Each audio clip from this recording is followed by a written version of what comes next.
very pleased to announce today this training. This training is geared towards prosecutorial investigation of elder abuse.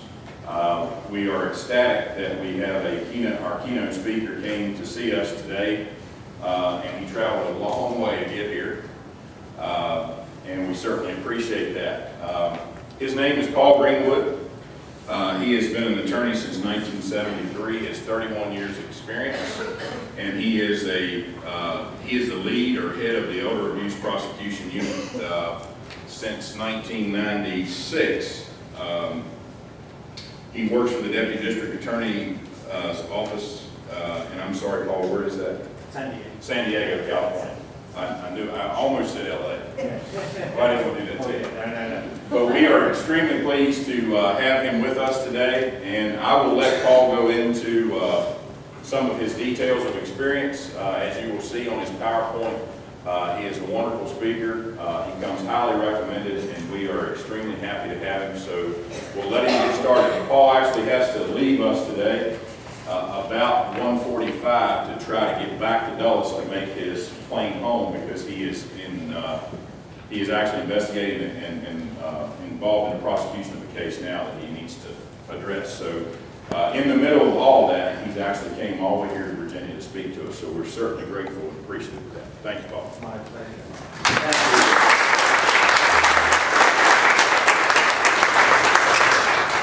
Thank you very much, Derek. Isn't it great to have a man with a gun open the meeting? This is fantastic.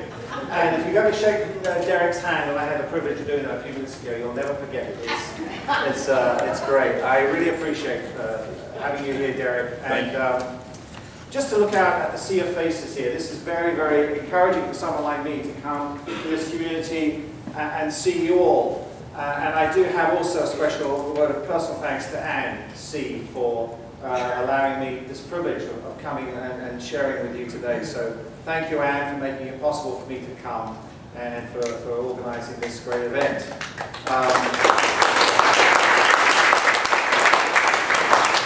I arrived here at about 12:45 this morning, and I had the alarm go off at 6 this morning, and I switched on my television, and the first person I saw was that gentleman there. Was it you? Did you read the news on ABC? Did you read the news this morning? Did you read the news on ABC? Yeah. Yes, you did. Okay.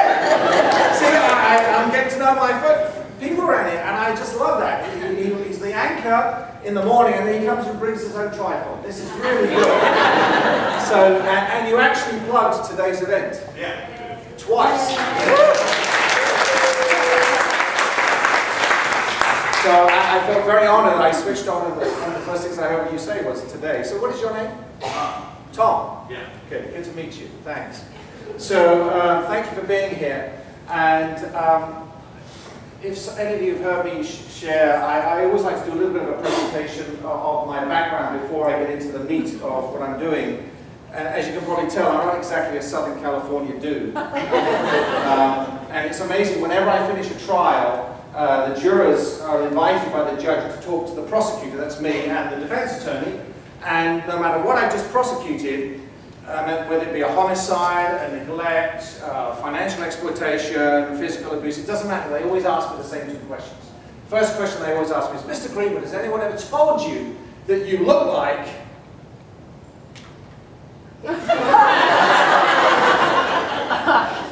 But apparently, for the more discerning of you who may remember a very talented comedian group called Monty Python, apparently I look more like this guy. His name is Michael Palin. No, he's not married to Sarah. Okay, so as long as you never mistake me for this guy, okay? That's a no-no, all right. And then the second question they ask me is, how come somebody who talks like you ends up prosecuting in San Diego crimes committed against senior citizens?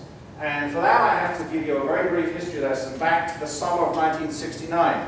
Does anybody remember the summer of '69? Okay, good. It was a great summer. I was 17 at the time. I'm 59 now. So it was a summer when I was growing up and raised in the southern part of England in a county called Sussex, with some actually very familiar scenes of rolling hills like this. It's just beautiful, stunning countryside, by the way.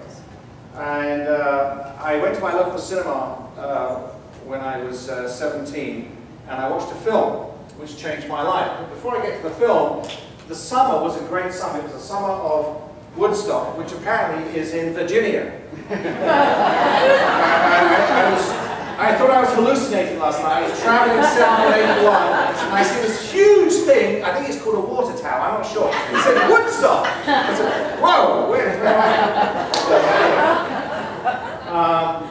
And it was when men landed on the moon. But it was when also this film came out. Now you have to understand, growing up in a very small island, 51 million people in a very claustrophobic island. I'm 17, my impression of America up until then had been built on Dick Van Dyke, Rin Tin Tin and Lassie. Suddenly I see this film about wide open spaces, motorcycles, and a soundtrack that was telling me I was born to be what? Wild. And that did it for me. And then 6 weeks later, this film came out and sealed it. I said, that's it, I'm going to go discover America on a Greyhound bus. Because that's what John Boyd did. So I flew the next summer, May of 1970, I literally flew across New York on my own, aged 18, found my way across the Port Authority bus station, and got on board a Greyhound bus like this, $99 for 99 days. And I traveled all around America, 46 states, and I fell in love with this great country. So much so, and it was a wonderful summer of great music, Simon & Garfunkel, Stairway to Heaven, and then one of the greatest groups of all time, Creedence Clearwater Revival. So I fell in love with this great country because of that, and as a result, 3 years later, I was traveling again around America, and I found myself in a place called San Diego for 2 whole days. This is how I got to San Diego. And it was the late August of 1973. I was here for 2 days, a Saturday and a Sunday. And on the Sunday, I decided to go to church. I went to a Baptist church. I walked into the young adult Sunday school program before the main service. I didn't know anybody. And I looked around the room, and no kidding, the only empty seat was sitting next to a very attractive young lady. So I sat down next to her. I married her. I did, but not in the same service, 5 years later. So you didn't know we were going to get a family slideshow, did you? Well, here we are. So there's my wonderful wife, Sue. We've been married for almost 33 years. She's the love of my life. And she's blessed me with 2 great children, Rebecca, who's 30. And it's interesting how life has a habit of recycling, because she married a Brit too. So they live in London. 2 years ago, they spent 12 months traveling the world studying the problem of human trafficking. And I didn't know anything about human trafficking then, but I do know a lot more now because of the stories that my daughter has told me. She spent 6 months of the 12 months in southern India working with girls as young as 10 who had been rescued from street prostitution. Huge, huge problem all over this world. And then there's our son Stephen, who graduated from UCLA 2 years ago from film school and is now working freelance, videoing, filming, and currently he's on something called the American Road Trip. And he's working for a website, and yesterday he was in Detroit, today he's in the Cleveland Hall of Fame for rock and roll, so he's having a great time. People ask me all the time, how come you're so passionate about this subject of protecting the elderly? And I always tell them 2 reasons, my mom and my dad. This photograph was taken 4 years ago on my mother's 84th birthday. And my mother, how can I describe her best to you? 2 words, Margaret Thatcher. That's the only way I can get it across to people. She is the toughest lady I've ever met in my life, my mother. And resilient, she is confrontational, she will not accept second best standards. You know the type of person I'm talking about? You know, she is absolutely in your face if she's not entirely satisfied.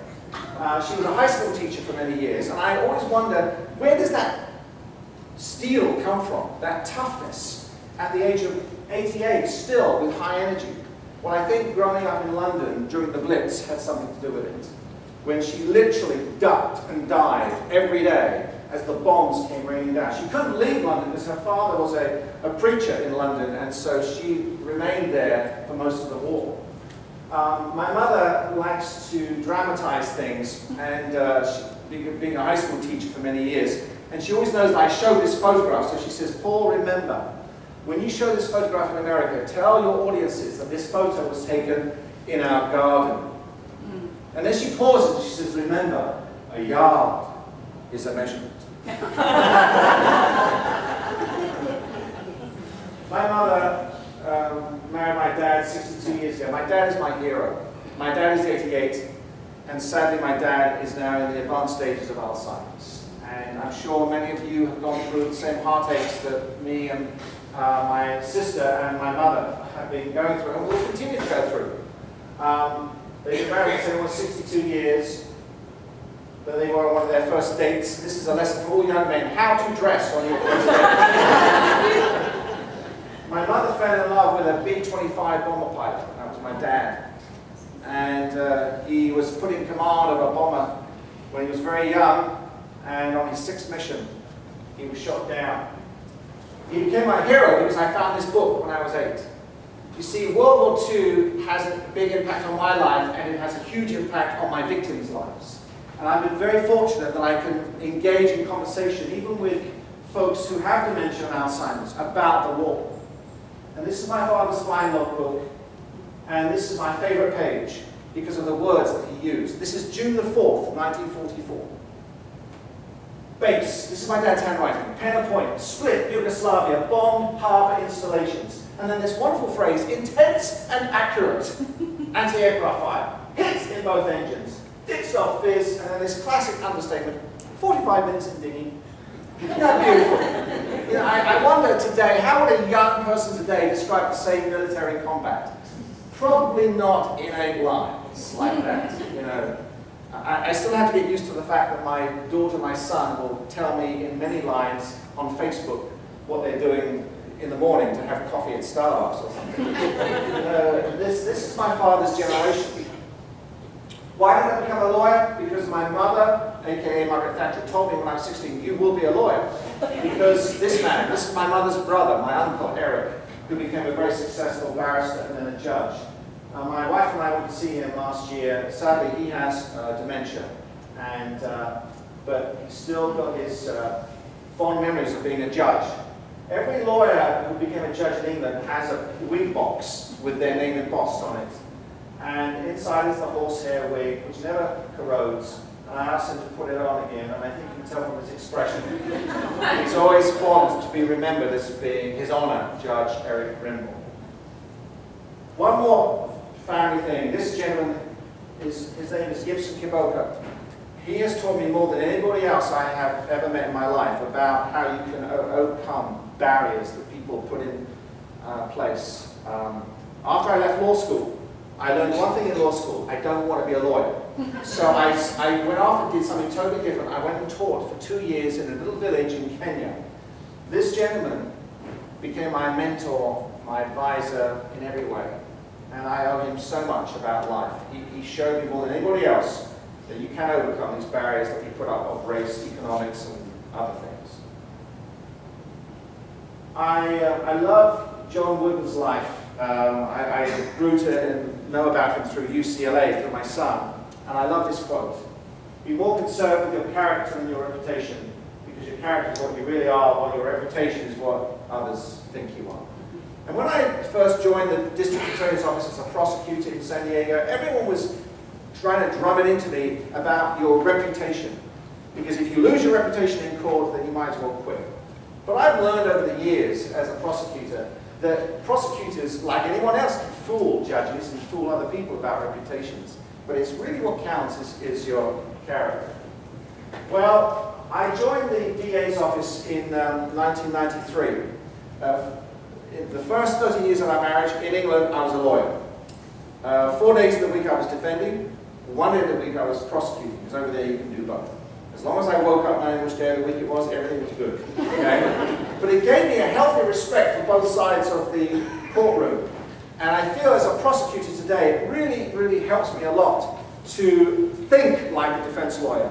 When I'm evaluating an elder abuse case, when a police officer brings me a case and I'm reading it, I'm thinking more like a defense lawyer than I am a prosecutor, because I'm looking for what? I'm looking for reasonable doubt. And I'm thinking, can I see any reasonable doubt in this set of evidence? Because if I can, then I'm not going to be able to prosecute this case. So that's my mentality when I'm evaluating evidence. But after 13 years in England, and who can blame her, my wife from Southern California, if any of you have ever lived in places like Seattle or Portland, you know the type of weather that she had to contend with. She begged me to bring her back to her hometown. So we came back in 1991. I am living proof that if you watch enough Cagney and Lacey, Hill Street Blues, Streets of San Francisco, and LA Law, you too can pass the California bar at the first attempt. It happened. I don't know how it happened, but it happened. It was a miracle, but I passed. And so I joined the DA's office in 1993. There was nothing else I wanted to do. I didn't want to do civil litigation. I didn't want to do criminal defense. All I wanted to do was become a prosecutor. And I had this privilege in March of 1993. And I am, I suppose, what you call a career prosecutor. There's nothing else I want to do. And literally, they're going to have to kick me out. I plan on being there until at least I'm 71, God willing, if my health is okay, and my brain. Because I don't want to do anything else. I found something that I passionately care about, which is pursuing people who take advantage either physically or financially of senior citizens. So I work in a courthouse called the Hall of Justice, and I love the fact that it is called the Hall of Justice because every day when I walk into that building, I am reminded about what so many of us in this room are involved in, seeking justice. And that's what it's about, ladies and gentlemen. We are here to pursue justice. Now, sometimes justice calls for me to dismiss a case. Sometimes it calls for me to not issue a case. But more often than not, it calls for me to pursue a case and prosecute it to the fullest in order to seek justice for an elderly victim. It's interesting. This is where they built the brand new office. But guess where they will have us prosecute? Next door in the 1960s asbestos-filled courthouse. They threatened to knock it down, but I don't know whether that will ever happen. Now, I totally understand that in many places in Virginia, as in California, you have rural areas. San Diego is not a rural area. We have a population of 2.9 million people in one county. And so we have a large office. And so I absolutely realize and appreciate that when I talk to hopefully some Commonwealth attorneys later today, that you come from very much small offices. I totally understand that. But what I'm here to share with you today doesn't relate just to an urban situation. This relates to geographically, demographically, all over the country, and I think globally as well. But because we're a large office, we can specialize. So I work in the Family Protection Division in the DA's office. The most important members of our division are these two. We are so proud of these two service animals. And I would absolutely advocate that every prosecutor's office in this country should have at least one service animal in the office. Not only does it provide tremendous morale for the work colleagues, but it provides tremendous empathy and support for the victims. Now, normally, most of my cases don't attract the media, but this one did. This is one of the most courageous victims I've ever had the privilege of seeking justice for. This is her name. She's Sandy, 75 years of age. She is just a lovable, wonderful, compassionate human being. She's the greeter at the Elks Lodge. Does that give you an idea of who she is? She's the secretary of the local swing dance association. She is the party lady, and she has parties, and she's just full of life. She's a widow, and she's very kind. Well, one day she got a flyer on her doorstep, and on it said, "Sorry we missed you. We have a fruit basket awaiting delivery to you free of charge. Please call this number and we will deliver it to you." So thinking that it was one of her adult sons who had sent it as an early Thanksgiving gift, she was very excited. She called the number. They said, "Sure, we'll be over this afternoon. We'll bring it over." Oh, by the way, they said, "Could we please, as part of the condition of you getting this fruit basket, demonstrate this wonderful vacuum cleaner?" Now, I think you know already who I'm talking about. Don't ever buy a Kirby. You can't ever lift them out the box. If you're 75 and you're a widow, if you ever try to lift they're 3 tons in weight. They're ridiculous. This guy comes along. He's their representative from Kirby. Would you buy a vacuum cleaner from him? Do you think they did a background check on him? Nah. Anyway, he walks in, he's telling her, as they often do, I've been with Kirby a long time, and all I need is one more sale, and I get my trip to Hawaii. He'd been with them for about 7 days. This was his first sale. So he's already lying to her. He says, you've got a nice house here. And he asks her, can I have a look around your house? She's happy to show him, and she likes to show everybody she's most proud of her vehicle. She's 75, but she owns a Dodge Magnum with 20-inch rims. So she showed it to her car. At the end of the demonstration, she said, how much is it? She didn't need it, but she felt sorry for him, so she wanted to buy it. How much is it? And he thought of a figure. It's $2,317. She wrote out a check. When he left that evening, he was picked up by a supervisor. And the first thing Jeffrey Nelson said to his supervisor was, man, she's got money. I now fast forward 6 weeks. It was just before 10 p.m. on a Monday evening in early December. There's a knock on the door. Just before 10 p.m., Sandy is in her sweats. She's watching her favorite TV program.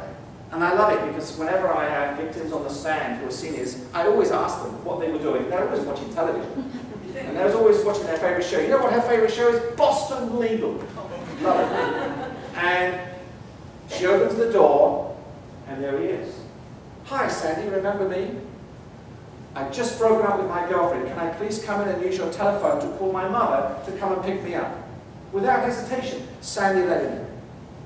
She was walking towards the telephone in the kitchen, but before she could get there, he grabs her from behind, chokes her out. She falls unconscious onto the kitchen floor. She wakes up and she's staring up into his face, and he's looking down and says, where are your keys?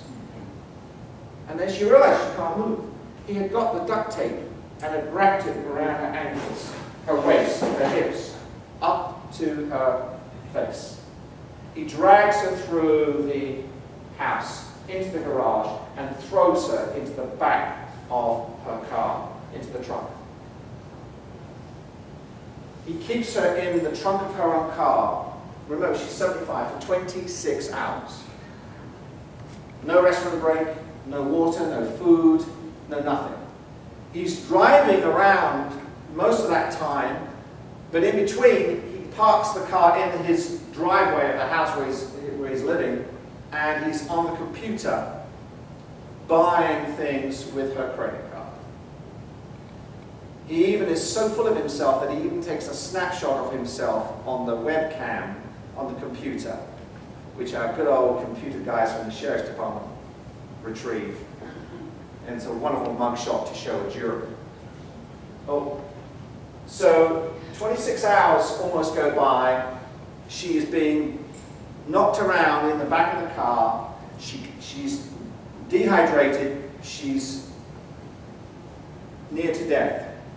And she finally is giving up because every time she called out for help, nobody came to her rescue. He would stop the car, open the trunk, bang! And she would describe how she saw the fist coming towards her. She couldn't stop it because her hands were tied with the duct tape. Eventually, she cried out a prayer. She said, God, I can't take any more. Let me die or send me an angel. And then she said a second prayer. Don, she cried, and that's her late husband. Don, you better be listening. Tell God, please, that I've just prayed to God, let me die or send me an angel. Within 10 minutes of her saying that prayer, her angel came in the form of a deputy sheriff who was sitting in his black and white, midnight, minding his own business, sees a Dodge Magnum with 20-inch rims coming up to a traffic light, and for whatever reason, gut instinct kicked in. It just looked a little out of place. It was being driven by Jeffrey Nelson. It just didn't look right, so he tucked him behind it. Jeffrey Nelson looks in the rearview mirror, sees a black and white unit following him. He panics, fortunately. He blows through a red light, and now we have probable cause to stop. Deputy Sheriff does a hot stop on the vehicle. He and his 2 occupants run off, but we apprehend them later. And the Deputy Sheriff goes to the rear of the car, opens the rear passenger door, and finds inside a shovel. Now, trust me, in Southern California in December, we don't get many snowstorms. You don't need a shovel in the back of your car. What was the reason he had a shovel? He was going to bury her in the desert, had the deputy sheriff not been there. Inside the car also was the Kirby vacuum cleaner that he had stolen back from him. There it is there. And he stole alcohol and other things from her house, as well as her purse and her credit card. He went to the trunk and he couldn't believe what he was seeing. He was seeing an almost deceased lady laying there in the back. To this day, Sandy calls that deputy sheriff her angel. And that's one of the reasons why I have such immense respect for our law enforcement colleagues. And I suspect that some of them are sitting in the middle line. How many law enforcement do we have here today, please? All over. Oh, bless your hearts. Thank you so much for being here.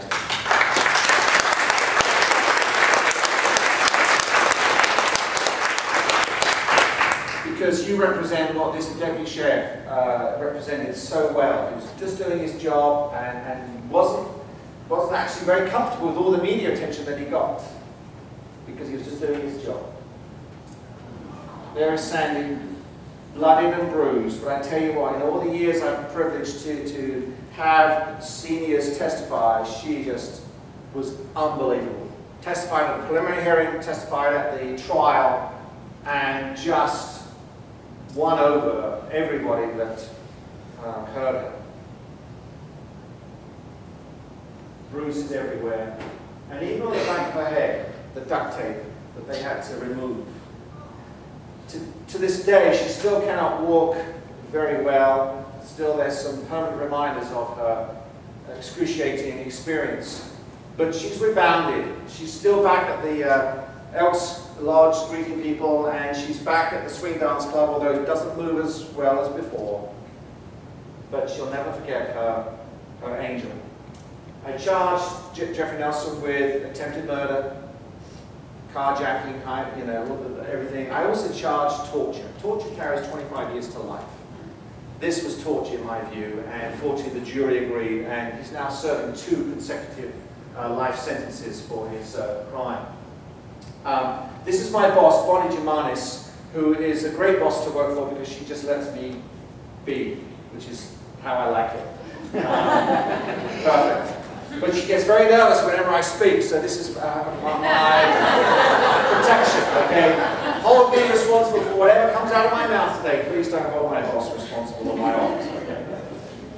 You know, I think it was asked of, maybe it was asked of Robert Kennedy, maybe Hubert Humphrey, but somebody asked a politician on the campaign trail, how do you measure a community?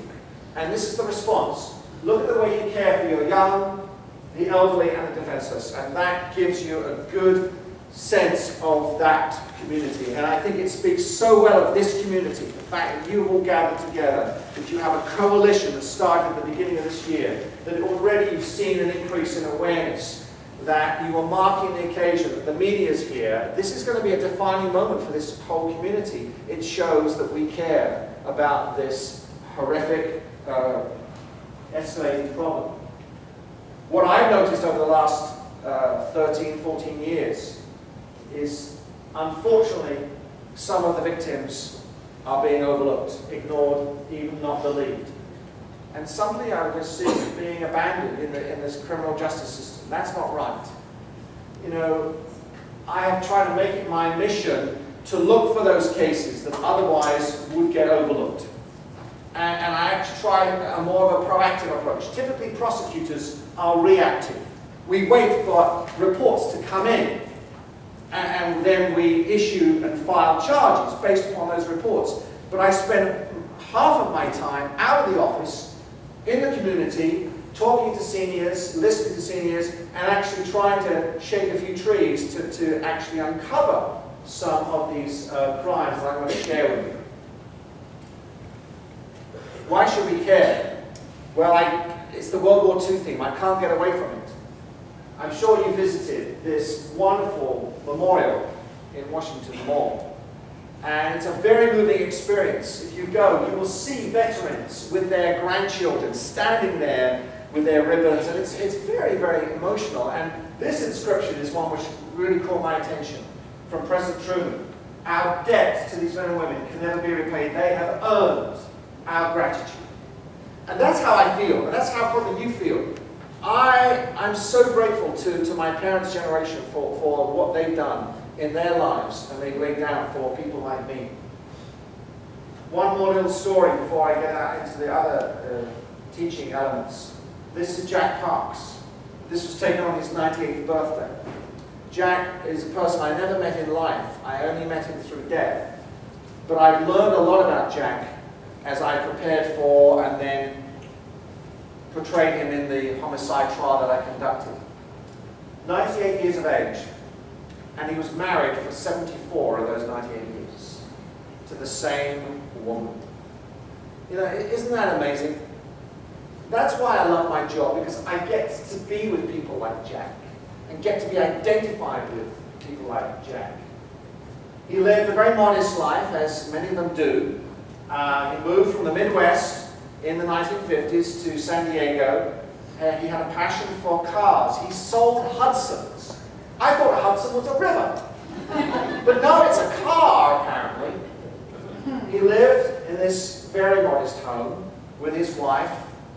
And then after she died, and she died at home from Alzheimer's, he was lonely. Do you not find that many of your victims have become victims in the first year of losing their lifelong partner? And how do they cope with it? Well, Jack did what I implore seniors not to do. He placed an ad in the newspaper for a caregiver. Please, please try to discourage anyone from putting ads in the newspaper to ask for help. Craigslist or anything like that. It's just asking for trouble. Judy Spencer responded to the ad, and she did what so many of the caregivers that I prosecute did. She took his checks and she forged his signature. Now, why would a caregiver so brazenly take his check, forge his signature, and write out a check to herself for $4,700? Partly because he's 98, and there's this mental thing thinking, he's not going to know. Or there's this other philosophy, even if he does find out, what's he going to do about it? Because I'm his only help. And I can threaten to abandon him, and he won't want to report. So that goes on in the mind too. Here she writes a check out to the car finance company to pay off her car loan. Very convenient. But what she didn't take into account was the fact that Jack at 98 was still very sharp. He looked at everything. In fact, he bought and sold shares through the computer on the internet. So he's not going to miss a forged check. And sure enough, look at the top right-hand corner. That's Jack writing forged. In the bottom right-hand corner, he adds up what she had stolen from him. He confronts her, and he gives her two choices. He says, I can pick up the phone now and call the sheriff, or if you agree, I'll deduct $250 from every paycheck until you pay me back. So of course she says, yes, please. Well, that was a fatal mistake, because 5 weeks later, Jack and Julie got into an unnecessary argument over food, as a result of which she started pushing him. He fell to the floor. She kicked him once while he was on the ground. She then grabbed him from the ground, put him in a chair, got the vacuum cleaner cord, wrapped it around his waist, punched him, and then went into the kitchen, grabbed the kitchen paper towels, and started a fire in the mobile home. This is the most bizarre arson scene I've ever seen. It doesn't make sense, but that's what it was happening. These were all paper towels that she was rolling up. And this, in the foreground, is one end of the paper towel holder. And you can see it melted into the carpet there, right? She gets a knife and she slices his ear. She puts burning paper towels on his shirt, and he can't move because he's tied to the chair. She then goes through the mobile home and rips out every single telephone from the house. She had 4 phones. She rips them all out and she drives off, leaving him with burning papers on his shirt, bleeding from his ear, about to die. Jack, though, struggles free. He's weak. He goes over to this desk and he sits and he writes a note. can't see it here very well, but it says 3 words. Arrest Julie Spencer. Now in law school, they used to teach us a thing called a dying declaration. Never thought I'd ever see one, didn't understand what it was. This is a dying declaration. Because Jack thought when they find my body, at least they'll know who did it. But Jack didn't die. But there were no phones. He couldn't phone for help. He staggered to his bed. Lay there, slept probably, bleeding from his ear wound. Next morning, staggers out, gets into his car, which he hadn't driven for several months, drives down the street, slumps over the steering wheel, his body weight is on the horn, it's honking. Neighbors came running out, find him blooded and bruised, and they call for paramedics. They don't know what happened. On the way to the hospital, he's telling the paramedics exactly what happened. At the hospital, he tells the triage nurse what happened. He then tells the emergency room doctor what happens. And that is important because under the rules of hearsay, I was able to get in all the statements that Jack made to the paramedics, the nurse, and the emergency room doctor. That's why those people are crucial witnesses in any elder abuse case. And I'm going to come back to the paramedics a bit later. At the hospital, they x-rayed his eye, 4 broken bones around his left eye. Of course, she had already slashed his ear from front to back, ruptured it. She had punched him all up and down his left arm. Now, one detail I didn't tell you was he didn't have his right hand. When he was 21 in the Midwest, he had got his hand stuck in a printing press and it was amputated. So he went through life without his right hand. So this was his good arm, which she punched. And while he was on the ground, remember I told you she kicked him once in the ribs. And when they x-rayed, they found that his 11th left rib was fractured.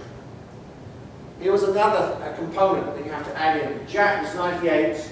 He had a pre-existing condition called COPD, emphysema.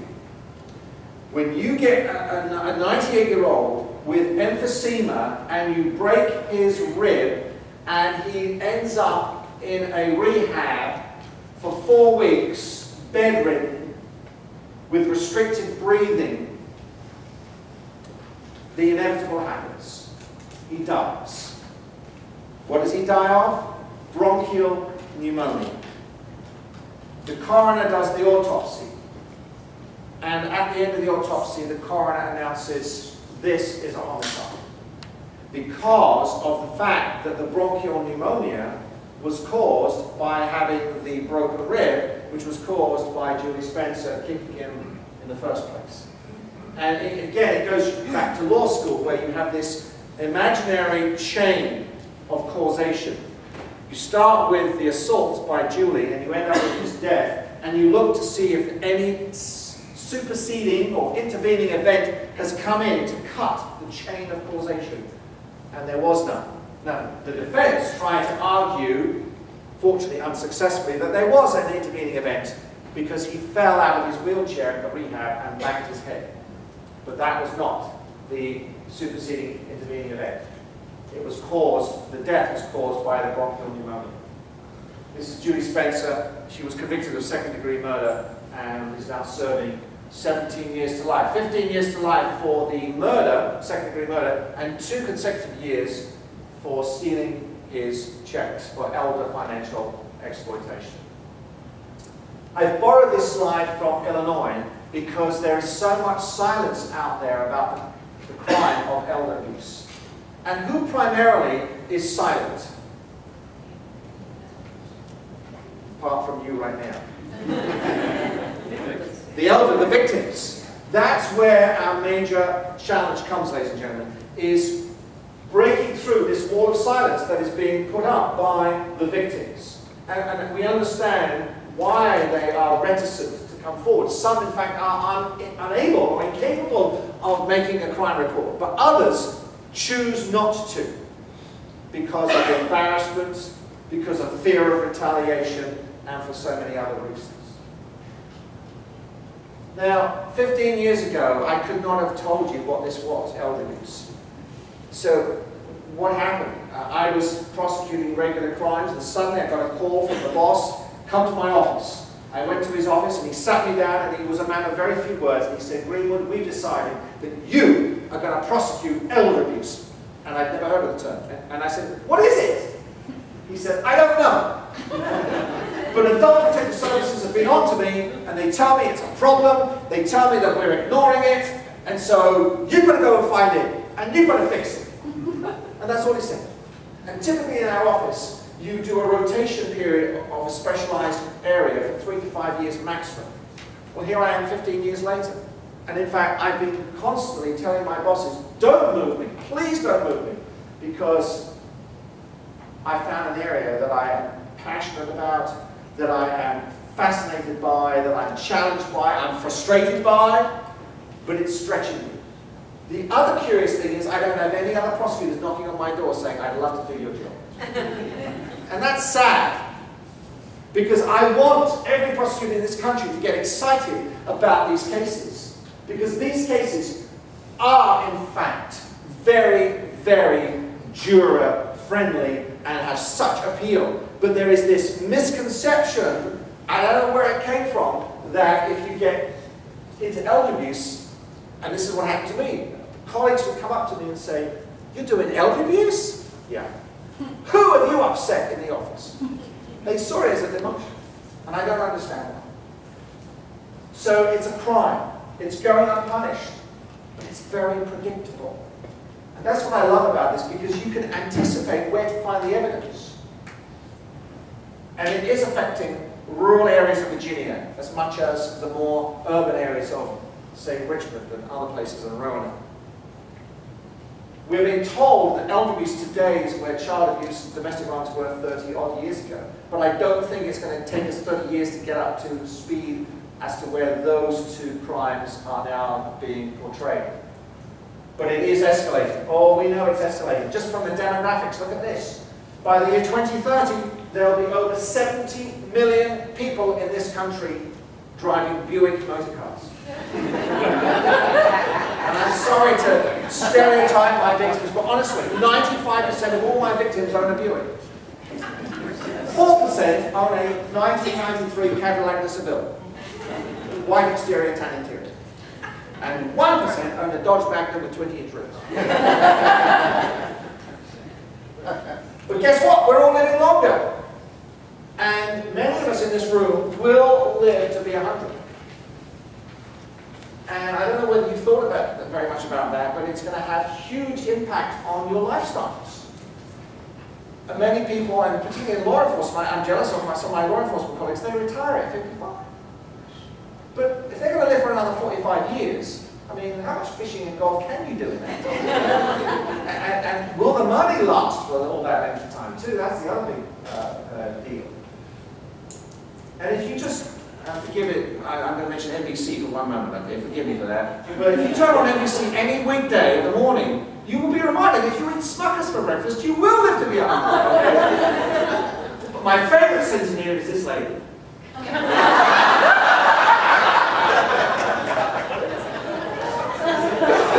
And I suppose being in Virginia, I don't feel so bad showing a smoker, probably, but you know, this is a real photo. We just lost her. She was 103 when she finally died, still smoking 7 cigarettes a day, defying everything about medical science. It's just amazing. But this is a huge social issue, is it not? Many of us in this room, including myself, are grappling right now with, what do we do? Next weekend is a very, very important weekend for my mother. She is putting my father into an Alzheimer's facility for a weekend. It's breaking her heart. But she's come to the point where she said, Paul, I just need a break. I need a break. And so she's doing that. And it's causing a lot of concern for her. So we know this is going to get worse and worse. We don't have a cure for dementia or Alzheimer's or Parkinson's. The fact that our victims are not going to be reporting these crimes to our good law enforcement folks here. And then we've got another issue of home care. Now, don't get me wrong, there's some wonderful home care agencies out there, and I think you all know who some of them are because of who we're with today. But what I found in San Diego is that a lot of agencies are sloppy. And guess who they're hiring? Convicted felons. Because their definition of a background check is self-disclosure. In one of my cases, this one here, her name was Caroline, that was her legal name, but she went by the name of Victoria for some reason. Victoria Gilbert, she was a convicted thief in Nevada, came out on parole, came to San Diego, couldn't work at Walmart because they actually do a background check. So she went to an agency to work as a caregiver. And they employed her on the spot after she filled out a questionnaire. Page 1, question 7, have you, Victoria, ever been convicted of a felony? Answer, no. So they hired her. And of course, why was she looking for that kind of job? Because she knew that even though it's minimum wage, the chances were that she could get somewhere where she could continue her thieving. Sure enough, they sent her to an elderly widower who'd had a stroke. Within 2 days, she had convinced him she needs to move in. That was against company policy.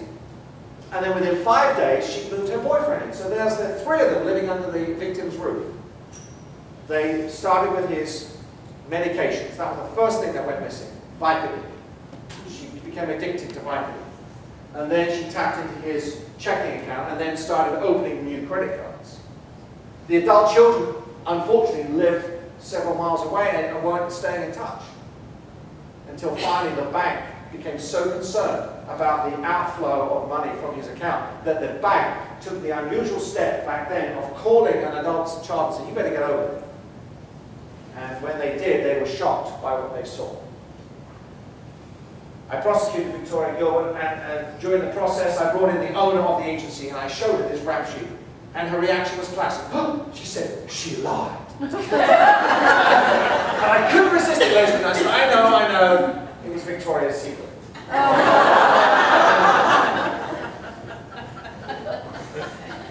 So there's some good news on the federal side. Finally, we have an elder justice law that became law last March. But unfortunately, it doesn't have any teeth because there's no funding for it right now.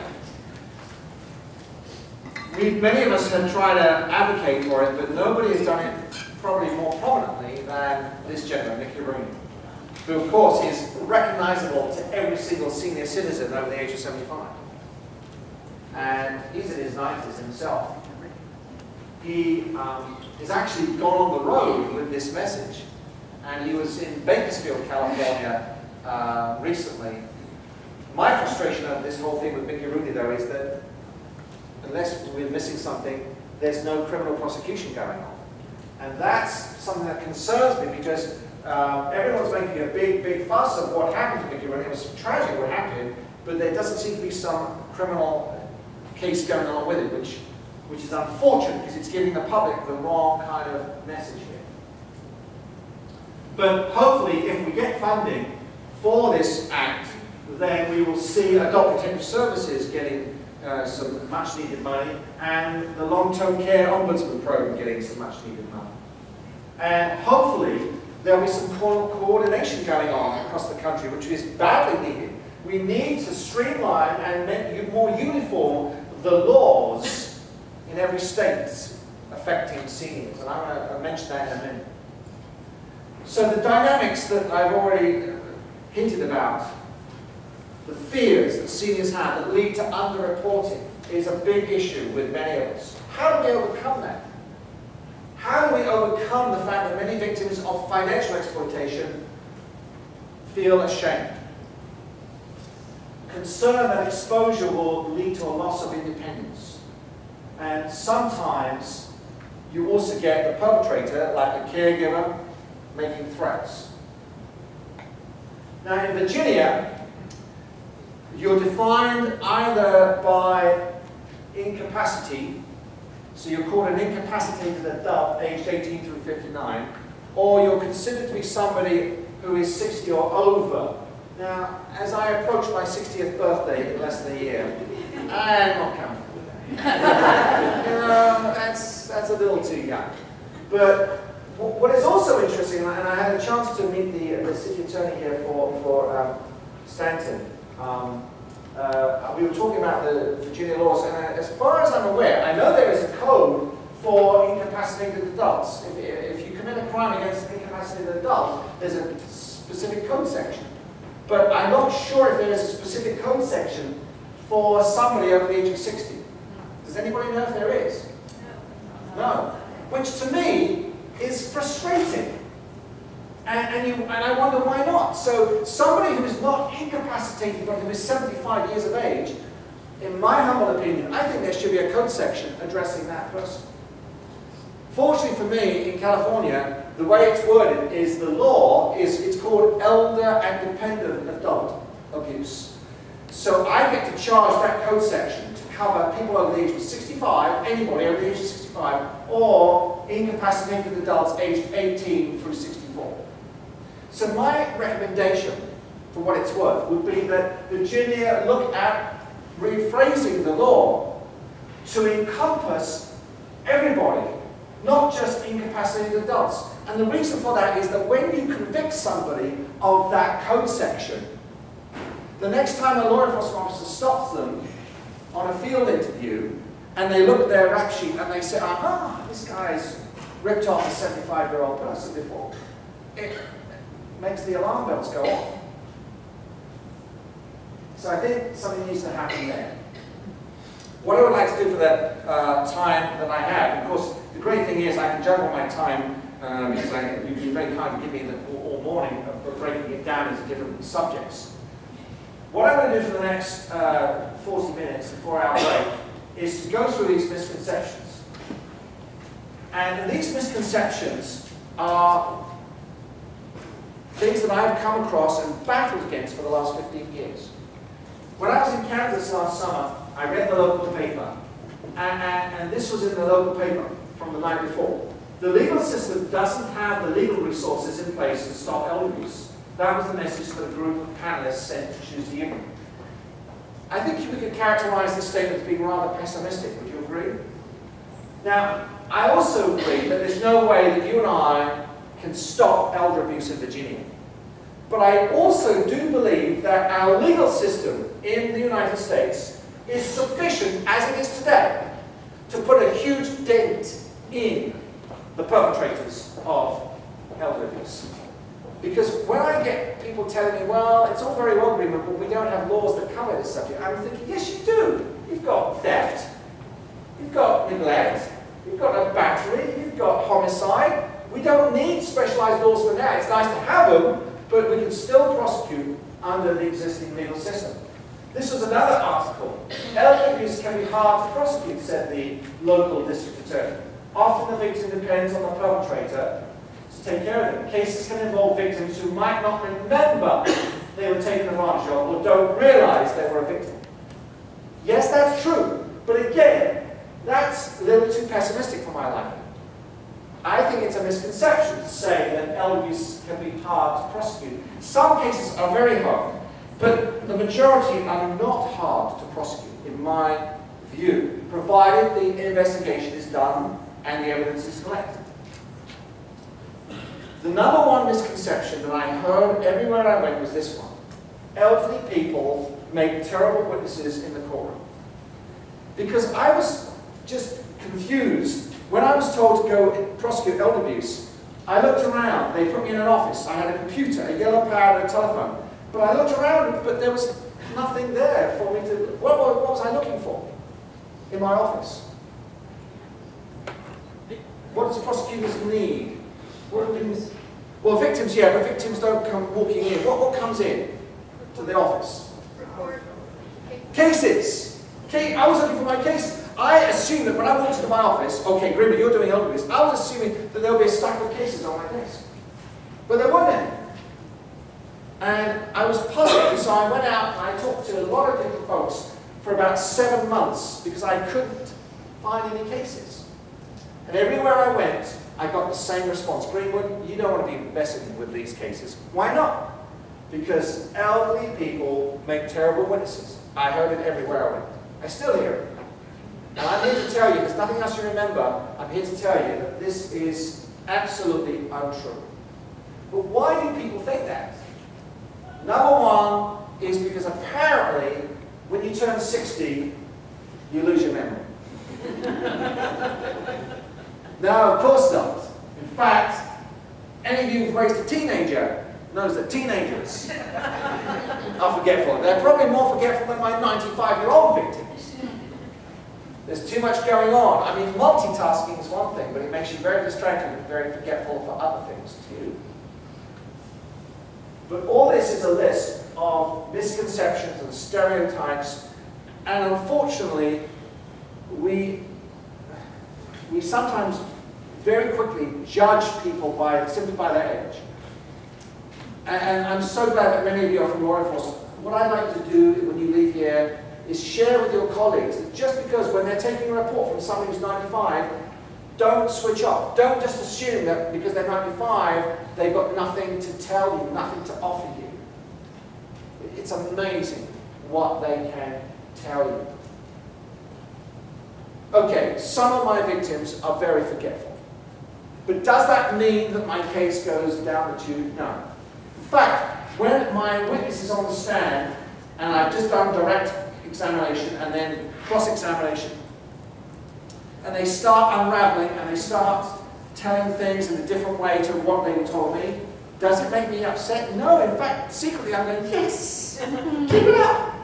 Because it actually, in some of my cases, strengthens the case. It allows a judge and in a trial, a jury, to see easily how this defendant took advantage of my victim's forgetfulness.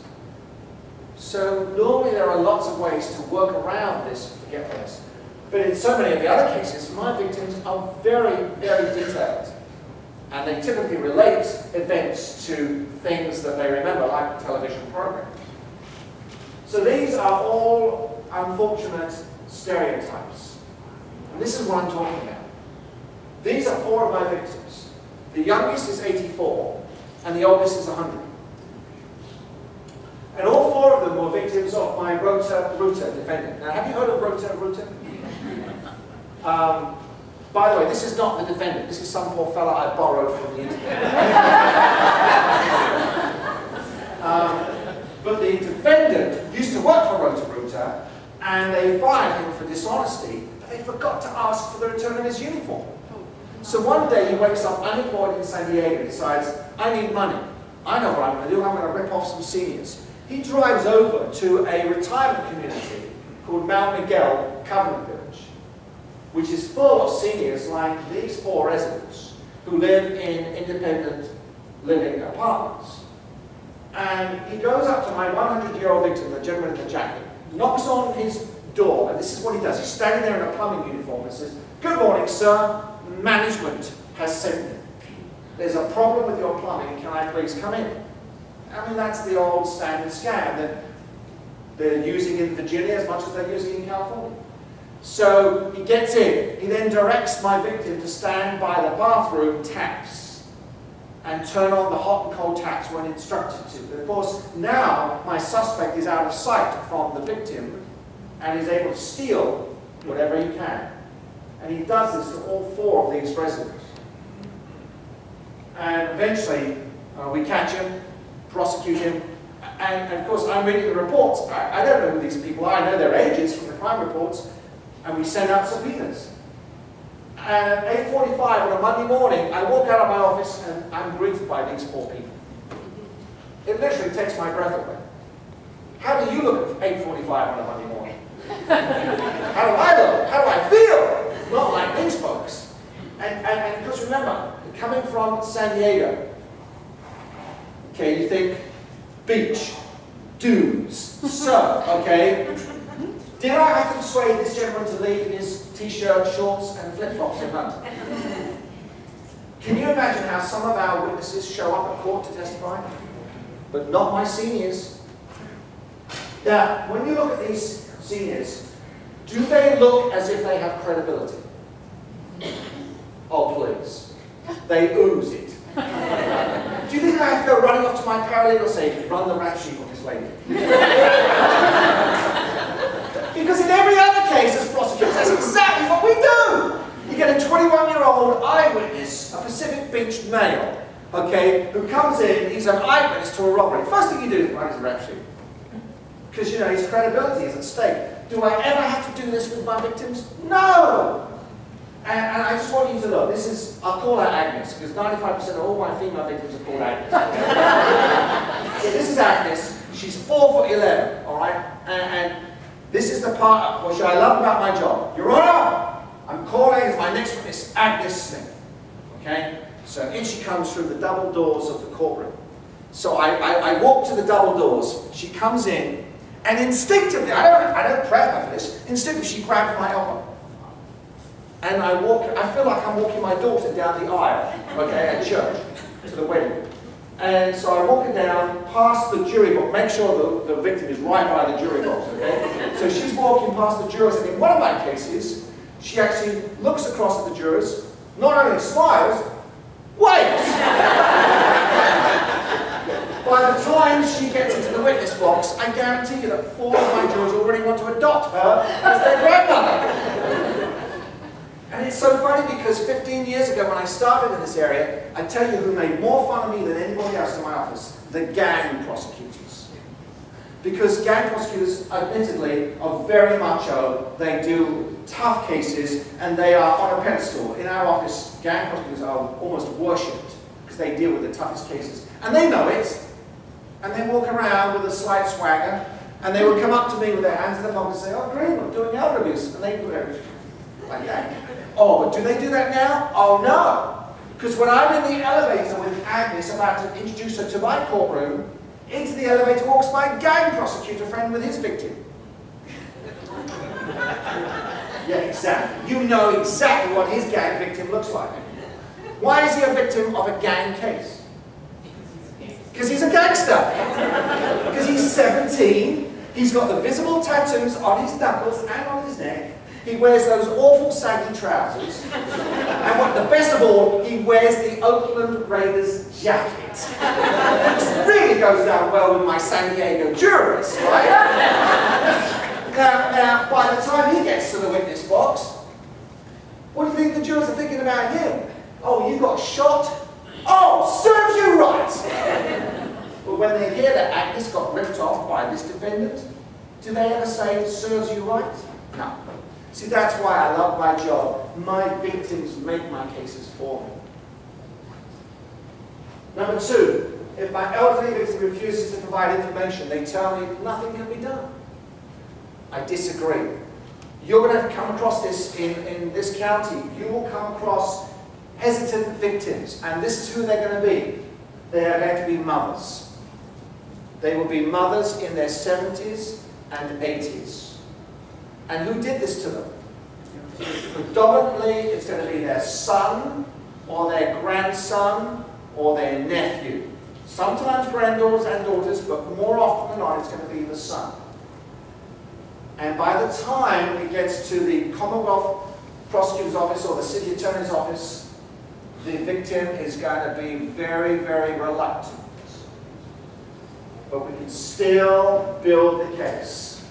Talking to other people, talking to the neighbors, listening to the 911 call, talking to the paramedics, talking to the emergency room nurse. Let me figure out a way to break through this wall of silence. Because, and I have to say this very carefully, because I understand that there's a lot of emphasis on self-determination, but if you can understand me, I do not believe in self-determination by my victims. And when victims call me up and tell me, "Mr. Greenwood, I'm calling you to drop the charges." That's a common television phrase, dropping the charges. But as you know, victims are not entitled to, quote, drop the charges. And so I will listen to them, but I will say, "You know, ma'am, I understand why you're saying this, but you don't get to choose. I have made a decision that I can prove this case beyond a reasonable doubt, and I am going to prosecute your son, whether you like it or not." Now that causes a lot of tension, and sometimes a lot of anger by the victim. But ultimately, I think we're doing the right thing. Because if I don't prosecute, human nature tells me that he's going to do it again. If he's whacked his mother once in the eye and gets away with it, he's going to do it the next time. And the next time she's going to fall, and what's going to happen to her when she falls? She breaks her hip. Have you dealt with elders who've broken their hip? Their lifestyle is destroyed for so many of them. We can convict even without the assistance of the victim. Because as I try to explain to my victims, I'm not your lawyer. I represent the people. And the people tell me that I need to prosecute your son. So please, this is an abuse against all of us. Who is doing it? This is who's doing it.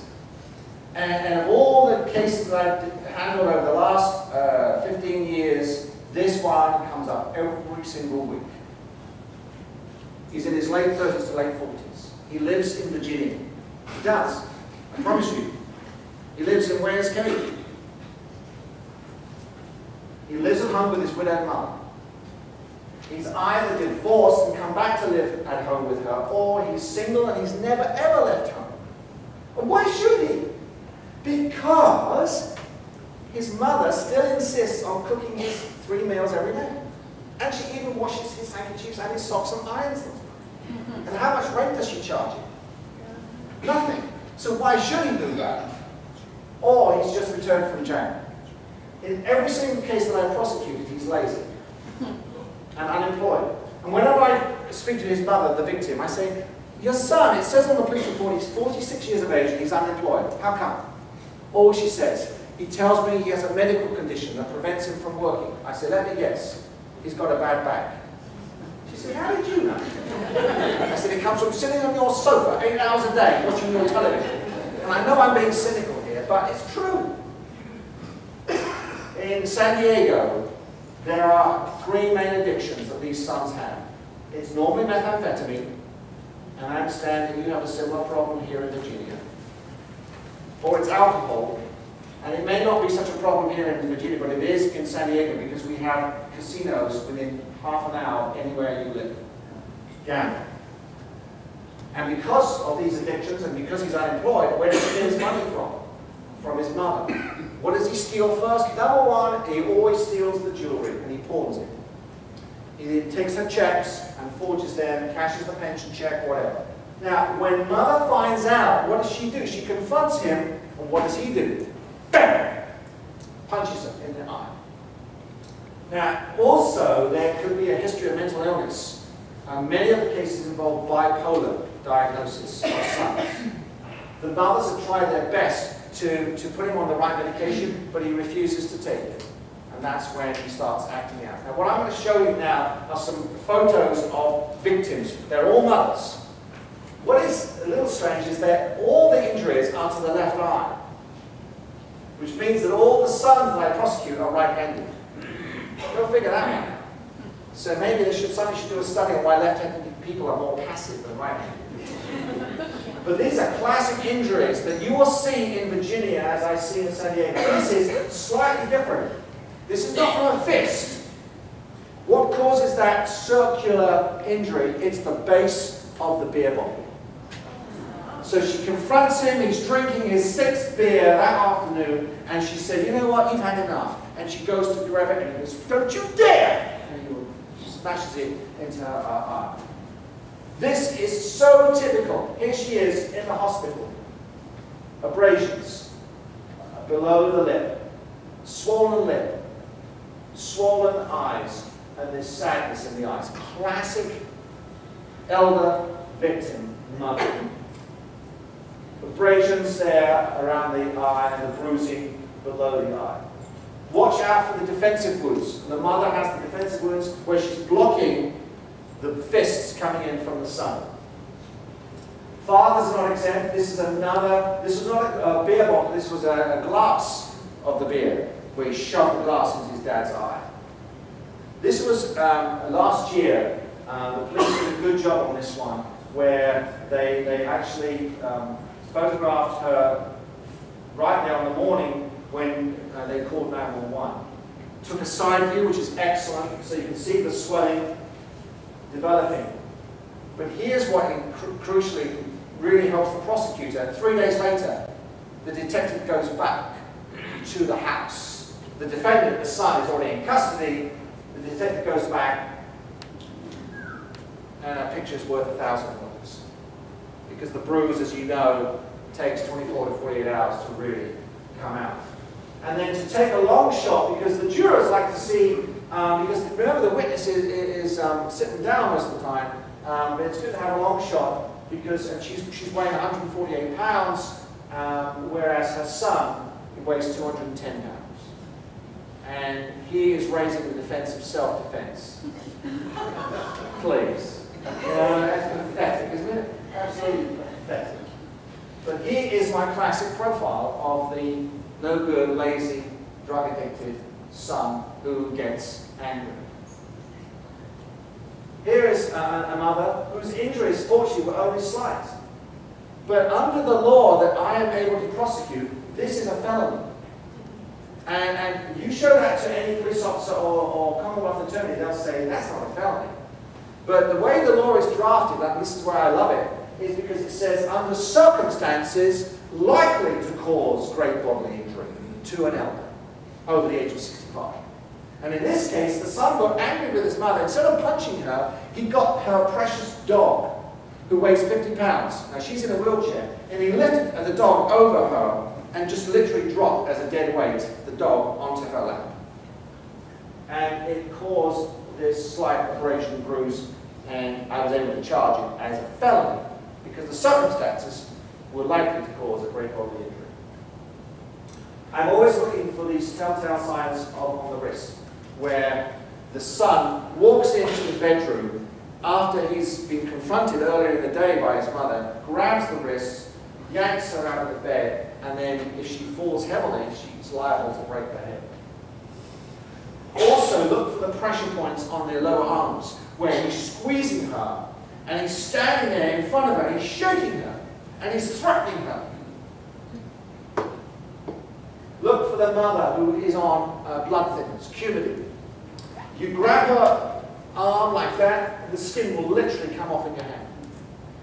When I charged this as a felony, the defense attorney was saying, oh, come on, Greenwood, this is not a felony, this is a misdemeanor. It's not my client's fault that his mother's skin is so fragile. And that's when you go back and say, hey, you went to law school, didn't you? They'd love to hear that, right? Well, of course I did. Well, then you remember, don't you, in first year taught, what they taught you in taught, if you see what I mean. They teach you the eggshell theory. You know, you take your victim as you find them. And the son knew his mother had fragile skin. He should not be grabbing her. So he needs to get her. Sometimes it's even worse. Look for the bruising around the neck, where he squeezed her, threatened to kill her if she called the police. This was Emily before the attack. This was her after the attack. Broken collarbone, broken ribs, and 5 months later, in October of 2001, she died as a result of these injuries. She survived 5 months. So I charged him with attempted murder.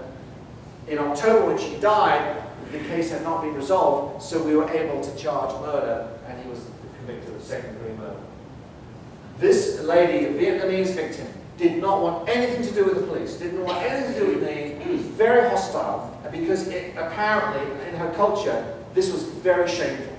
To have to air the dirty laundry in public, and she wanted nothing. In fact, when the detective went to the hospital, she was very aggressive and almost tried to attack the detective. But the ceramic mug her son had used to smash it into her forehead, we prosecuted him without her help.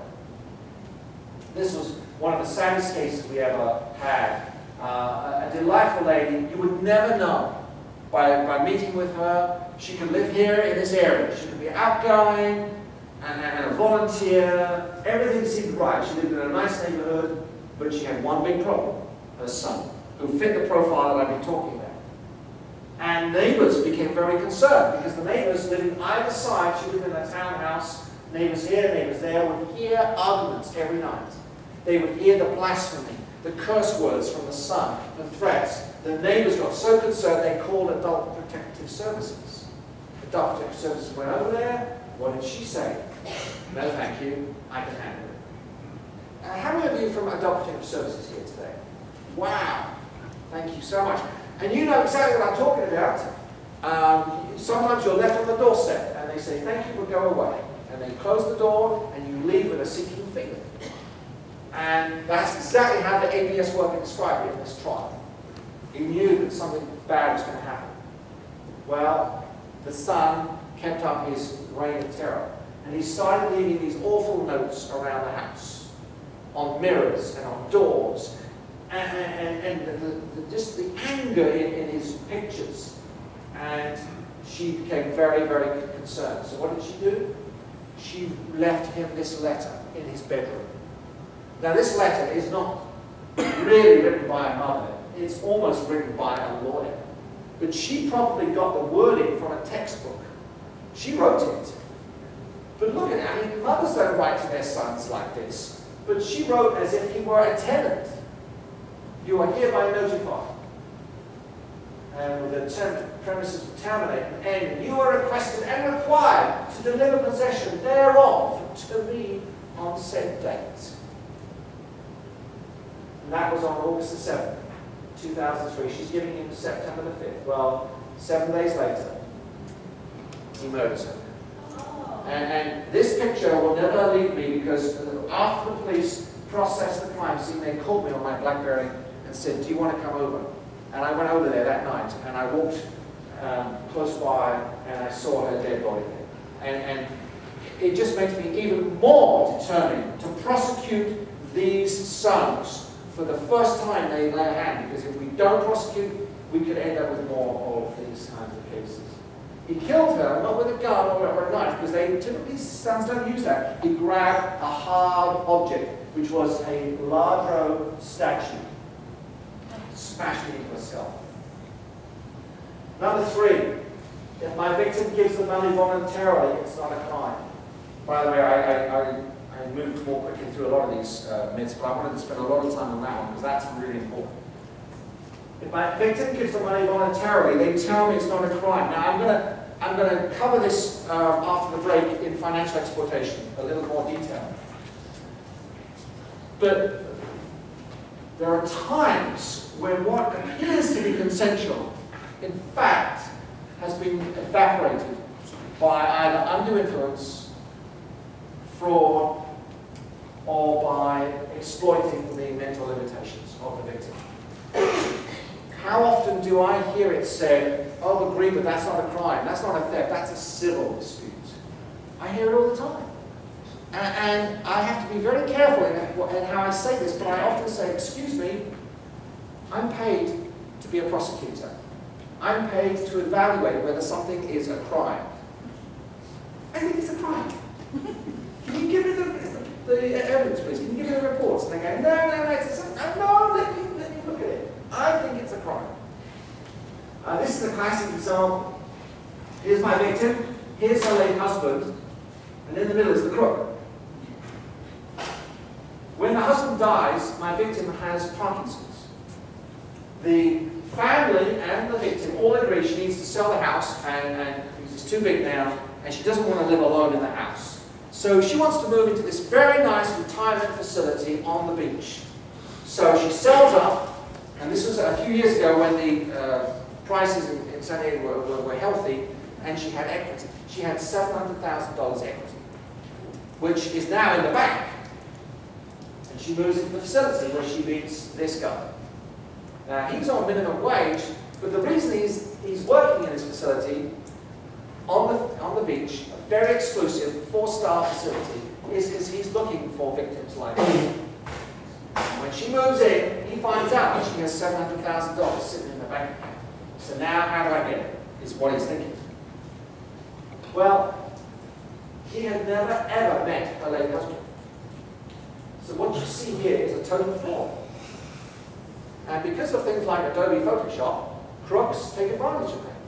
So what we think happened is one night while she was at dinner, and because he has a skeleton key to all the bedrooms, we think he walked into her bedroom, removed this photo, scanned it, photoshopped himself into it, took it back, and then proved to her that this is evidence that he was her long-lost relative. Now, what relationship would he tell her he was? He wouldn't say son, because that's too obvious. So he said, I am your nephew. And he said, as soon as you walked in that first day, I thought I recognized you, and then I went home and I looked, and sure enough, this is the proof. She was thrilled.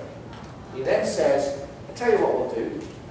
I'll take care of you for the rest of your life, and we will move you into a condominium that we will buy for you using your $700,000. And we will put the condominium into joint names as joint tenants, which means that under the laws of property, when she dies, he takes without a will. Doesn't matter. When the adult children found out what was going on, they suspected something. They went to the police. The police said, it's a civil matter. But more often than not, when you start digging, you find a smoking gun. And this was the smoking gun that was found. And it led to a prosecution for which he went to prison. Number 4. This happens quite a bit. The victim is ripped off. Fortunately, the elderly victim is reimbursed by the credit union or the bank.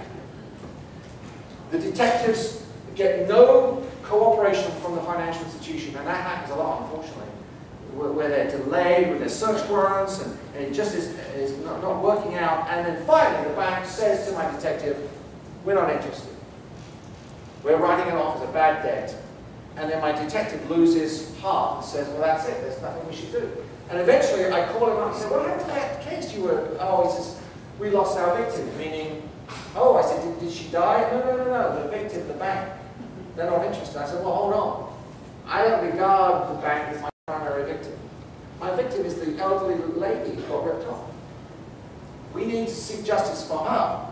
Okay, she's been made financially whole, but it doesn't take away the fact that this guy stole from her. Let's go after him. Because if I don't go after him, what's he going to do? Do it again. Number 5. What happens if we discover the theft after the victim is already dead? Does that ever happen? You bet it does. Happens a lot. How do we discover the theft after the victim's died? I'll tell you what happened in San Diego.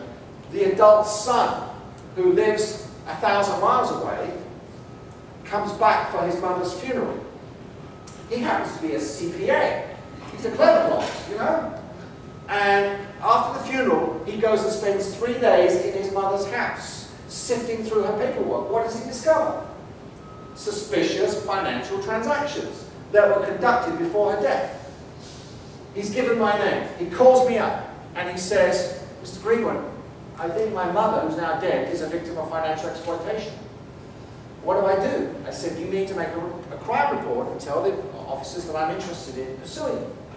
24 hours later, he calls me back. He says, well, I tried that, Mr. Greenwood, but when I got to the police station, the fellow on the front counter told me that because my mother's the victim and because she's dead, nothing could be done.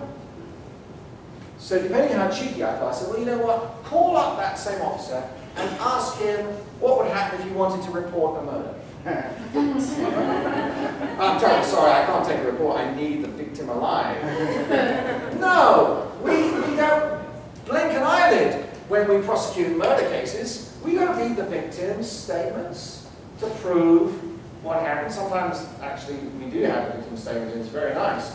But we don't often need that. We can prove it elsewhere. And so there are occasions when we can prove theft even after death of the elderly person. And I'm going to talk about that later. Number 6, where there's home repair, fraud, I call it, and there's a dispute over money, I'm being told, there's a contract, it's a civil matter. Do you often have reports that elderly homeowners are being ripped off by con men?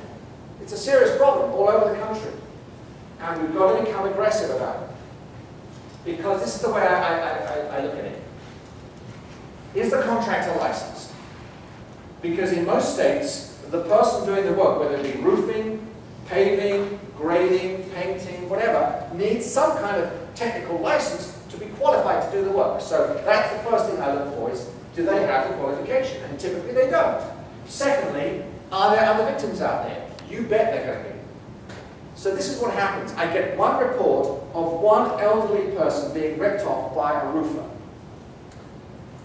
I call in my law student. We're very fortunate we have law students who work in our office during the summer, interns. So I call in my intern. I say, okay, here's your challenge for the day. Here's a report I just got in. I've got one victim. This is the suspect. I want you, by tomorrow morning, to find me 3 more victims. And they look at me and go, how on earth am I going to do that? Are you asking me to become a cop? Well, I want you to think like a police officer and think like an investigator. But no, you can do this from your own telephone and from your own computer. So I give them a little bit of help. Number 1, I want you to call up the Better Business Bureau. Do you have BBB? Yes. They're like the CIA in San Diego. Okay, they know everything. They have a database. And the one thing I've learned about seniors who get ripped off, they may not call the police, but they do call Better Business Bureau. So they have a database of complaints on this particular suspect who's a roofer. Secondly, I asked my law intern to check with the license authority who controls the licensing of roofers and other people. Are there some citations or complaints issued against this suspect? And thirdly, I'm asking my law clerk to go over to the small claims court office, because another thing that has amazed me is that seniors will not report it as a crime, but many of the seniors will actually sue the guy in small claims court. Because actually, after they've watched The Price is Right at 10 o'clock in the morning, what else is there to do? Except file a small claims court. They've got time on their hands. But in every single one of the cases, they have a meaningless judgment. The guy never shows up, and the judgment is never enforced. And so when I come along with my phone call and say, would you like your money back?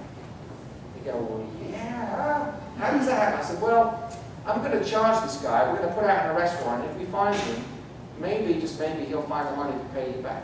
Oh, they can't wait to get him called quick enough to testify. And then I say, well, what money did he get up front? What did he promise to do for you, and what did he actually do for you? And that's where I can prove the crime. Now, this came from a case I just finished a few weeks ago. This was my victim, who actually typed up. It was very nice, they typed it up. They continued, being the suspects, to work for about a month, but the work was sporadic. I called him and complained. I spoke to him and his wife, so there were 2 suspects, a husband and wife. They kept making excuses, and then they finally stopped coming and changed their phone numbers. I paid them most of the contract price, $26,000 up front. In addition, they rented a U-Haul to store my belongings in while they were working, and now my belongings are missing, $11,000. I called the police, but they said it was a civil matter. This happens very, very frequently. This was not a civil matter. This is a very serious crime. Here's another one. Now, if you're a crook, and you want to call yourself modern-day craftsman, father and daughter's Christian construction couple. Isn't that beautiful? And if you're a crook, where would you put this flyer? Church parking lot. Are there churches in Virginia? Oh my, yes there are. Just right on this road here, I saw. Some beautiful churches. So you go to the church, but you go while the service is in process. And you go into the parking lot and place this flyer. Now you don't put it on the Lincoln Navigator or the Austin Mini Cooper, but you know exactly which one to put it on.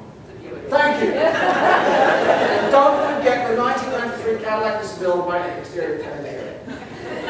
So he puts it on those cars, and of course when Uncle and Fred and Agnes come out of church, and they see this flyer on their Buick Century, and they go, wow, look at this, he's a Christian.